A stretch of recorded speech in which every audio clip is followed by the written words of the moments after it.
নমস্কার বন্ধুরা, আমি রুমেলা। রুমিস টেস্ট অ্যান্ড ট্রাভেলসে সকলকে অনেক অনেক স্বাগত। আজকের রেসিপি ডিনারের জন্য ফুলকপি আর মুসুরির ডাল। এই ইউনিক রেসিপিটা ভীষণই সহজ আর রোজকার আলু ফুলকপি থেকে একেবারে ডিফারেন্ট। তাই কোনো কিছু না ভেবে পুরো ভিডিওটা দেখতে থাকো, কোনো রকম স্কিপ না করে। ফুলকপি মুসুরির ডাল এই ইউনিক রেসিপিটার জন্য তোমাদের কাছে বিশেষ কিছু লাগবে না। ঘরে যেগুলো তোমাদের ন্যাচারালি থাকে সেগুলোই লাগবে। প্রথমে আলু আর ফুলকপি সর্ষের তেলে একটু ভেজে নিতে হবে। ফুলকপি আর আলু বেশ লাল লাল করে ভাজার পর সেগুলো আলাদা পাত্রে তুলে রেখে পরবর্তী প্রসিডিওরের দিকে আমরা যাব।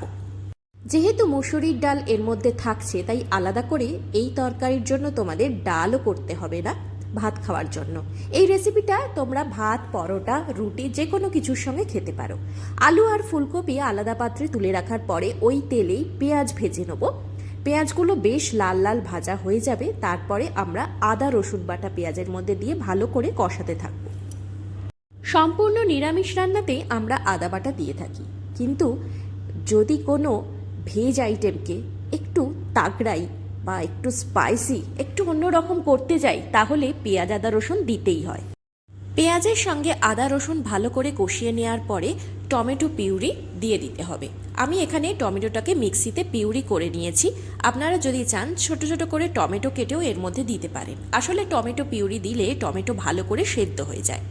এরপরে পেঁয়াজ আদা রসুন ভালো করে কষিয়ে নেওয়ার পরে টমেটোটা দেওয়ার পরপরই অ্যাজ ইউজুয়াল নুন দিতে হয়। আপনারা জানেন টমেটোটা ভালো করে সেদ্ধ হওয়ার জন্য আর তরকারিতে মিশে যাওয়ার জন্য। এরপর হলুদ, জিরে গুঁড়ো, ধনে গুঁড়ো যেগুলো আমরা অ্যাজ ইউজুয়াল দিয়ে থাকি সমস্ত কারিতে, সেগুলোই এর মধ্যে দিয়ে ভালো করে কষাতে থাকতে হবে।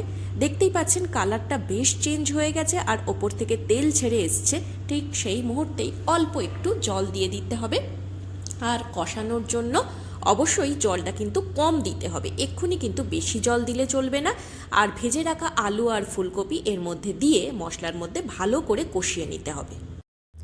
মুসুরির ডালটা যেহেতু আগে থেকে সেদ্ধ করা নেই, তাই আলু আর ফুলকপির মধ্যে দিয়ে ভালো করে নাড়তে থাকতে হবে। একটু ভাজা ভাজা হয়ে যাবে, তারপরেই কিন্তু আমরা জল দিয়ে ডালটা সেদ্ধ হওয়ার জন্য যতটুকু জল লাগে ততটুকু দিয়ে আমরা ঢাকা দিয়ে দেবো প্রায় 10 থেকে 12 মিনিট। কারণ আলু ফুলকপি অর্ধেক ভাজা হয়ে যাওয়ার কারণে প্রায় সেদ্ধ হয়েই এসছে। প্রায় 10 থেকে 15 মিনিট পরে আমরা ঢাকা খুলে দেখতে পাবো ঠিক এই পর্যায়ে চলে এসছে ফুলকপি আর মুসুরির ডালের ইউনিক রেসিপি। আর একটা স্পেশাল ব্যাপার বাকি আছে, সেটা হচ্ছে একটুখানি তড়কা দিতে হবে ওপর থেকে। সর্ষের তেল, রসুন আর শুকনো লঙ্কা দিয়ে একটু ভাজা ভাজা করে নেবো। ডালে যেভাবে আমরা ফোড়ন দিই ঠিক সেইভাবেই এই রেসিপিটার ওপর দিয়ে ছড়িয়ে দেবো সর্ষের তেলের মধ্যে ভাজা শুকনো লঙ্কা আর রসুন। তাহলে বন্ধুরা, পুরো রেসিপিটা কেমন লাগলো অবশ্যই আমাকে জানাবেন। রেসিপি ভালো লেগে থাকলে like, share, subscribe my channel Rumi's taste and travels. আর যারা ফেসবুক থেকে দেখছেন তারা অবশ্যই রুমিস টেস্ট অ্যান্ড ট্রাভেলস পেজটাকে ফলো করে রাখুন। আর ডিনারের জন্য তোমরা কীরকম রেসিপি বানাও অবশ্যই আমাকে কমেন্ট বক্সে লিখে জানাও। সকলে ভালো থাকো, সুস্থ থাকো আর ভুরি ভোজ জারি রাখো। অনেক অনেক ভালোবাসা। Bye bye.